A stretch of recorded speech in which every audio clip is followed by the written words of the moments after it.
Welcome everybody. This is Coach D Durrell Spears with the Coach D Durrell Spears channel today. Appreciate everybody for coming in. Again, guys, not coming up right now, having issues with my internet and with the cameras on streaming. So I decided I'm gonna do some videos not being cammed up. Till I get some things straightened out with the Wi-Fi. Appreciate you all for coming in today. So on this particular topic, we're going to focus on how marriage can become boring over time. Now, I'm going to talk about some key factors that can contribute to marriages being perceived as being boring towards either one mate or both. Okay. And there's several things that can influence that. And the number one killer, and I hate to say this, of a relationship becoming stale is children. Children basically occupy the time that a couple can spend with each other. Children can be time consuming, children are expensive, children take up a lot of social and emotional time, and children are hard or difficult to manage.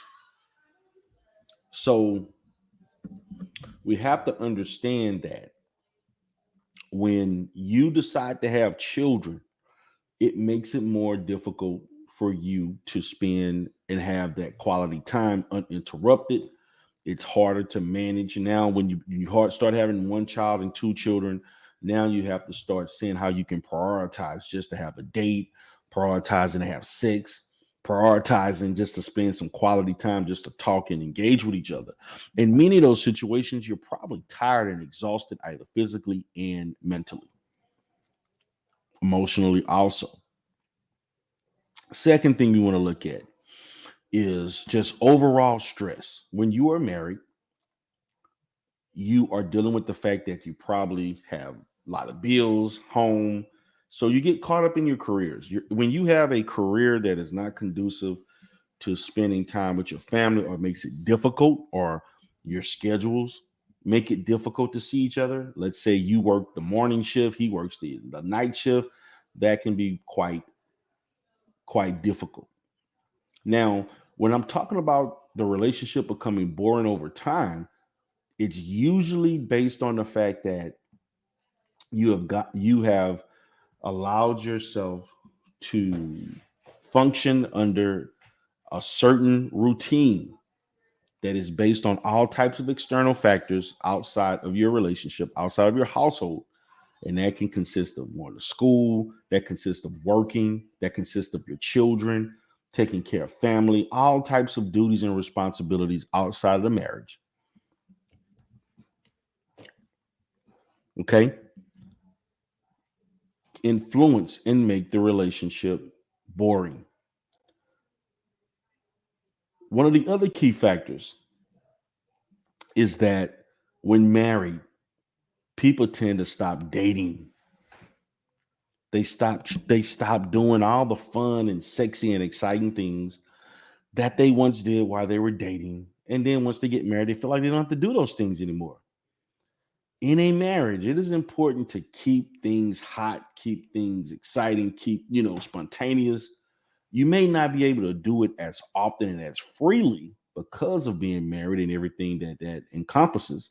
However, you it is important to continue to go out on dates, go to concerts, go out to dinner, schedule those things. It doesn't necessarily mean you can do it every weekend, but once or twice a month doesn't hurt. Taking a trip spontaneously, if your finances and your schedule permits it, do it.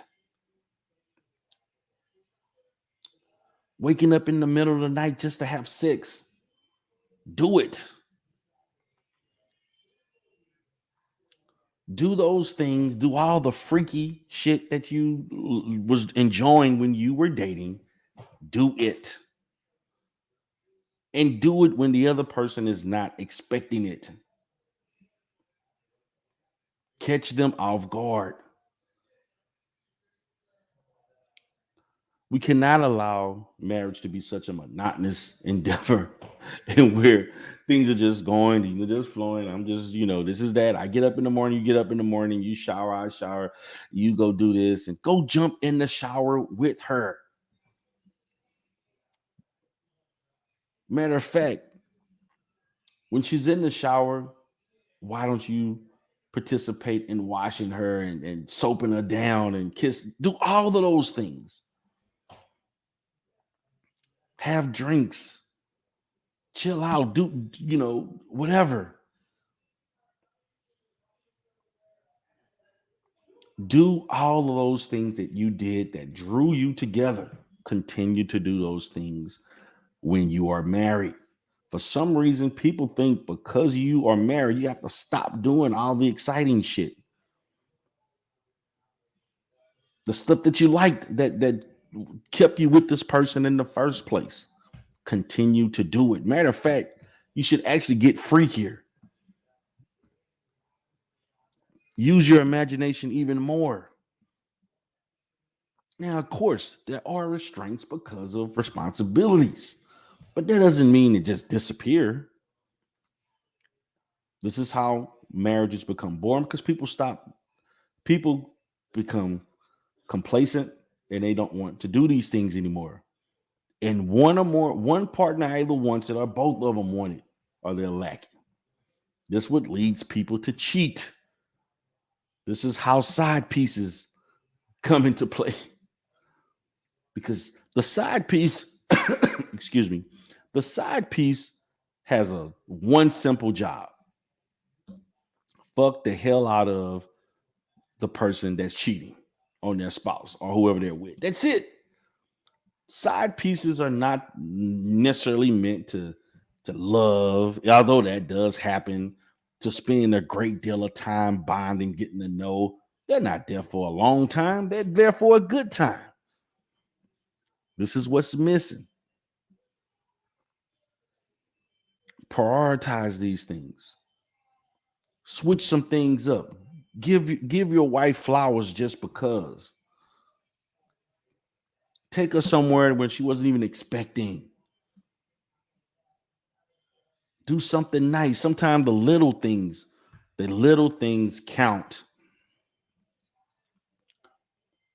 And so, in my experience dealing with marriages and see how marriages succeed and fail, the successful marriages keep it fresh, keep it hot, whatever that means for that relationship, because it all is relative to the relationships. What works in one relationship may not work in the other relationship. Now, I want to say this: marriage in itself is a journey. Marriage itself is not going to be a situation where it's hot and exciting every day and stuff like that because you're living with someone every day. That's impossible. But marriage needs those things recurrently, particularly in meeting the needs of your partner. You're meeting her needs, she's meeting your needs. And this is a facts. So I just wanted to talk about this, talk about key things that cause a marriage to become boring. And in many instances, people stop doing these things. They stop doing the things that led them to be together in the first place. And you have to be creative, you have to be inventive in creating and doing new things, particularly that cause the person not something new, something that their partner didn't think of doing. You bring in new things, experimenting. And it's not just sexual, it could be just on topics that you like to talk about, discuss, spending time, going to new places, doing new things, having new experiences, period. So thank you all for being here. This is Coach D. Durrell. I hope you enjoyed my commentary today. Have a great day.